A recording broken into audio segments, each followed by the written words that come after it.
Keď som mal 12 rokov, postavili v Žiline najmodernejšiu plaváreň v Československu a zároveň otvorili ľudovú školu umenia. A tak som sa naučil plávať vo vode, v dizajne aj v živote. Niekedy plávam dopredu a niekedy dozadu. A baví ma to už 50 rokov.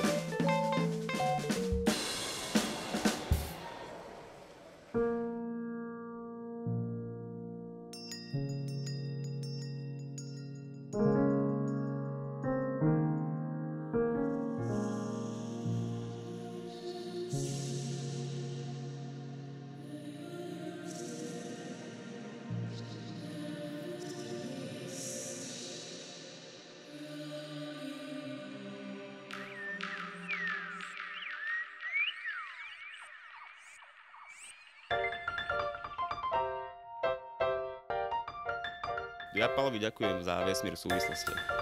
Že on nás vlastne neučil grafický dizajn na škole. Ako som hovoril, snažil sa s nás vychovať svetoobčanov. Dobre sa s ním rozpráva, on za dvojhodinovú cestu do Žiliny prerozpráva všetko. Celý príbeh od dinosaurov až po ďalekú budúcnosť. Pálo je ten človek, ktorý mi aj nadáva. On tvrdí, že so mnou sa dá len súhlasiť, ale nie je to pravda. On mi vie aj vynadať. A vždy ma obvinuje, že vyvolávam konflikty. Vyvolávam, ale je to funkčné. Nechápu, kde on bere tú energiu stále. Cítim sa pri ňom dobre vždy. Priznal som sa mu, že chcel som byť maliarom.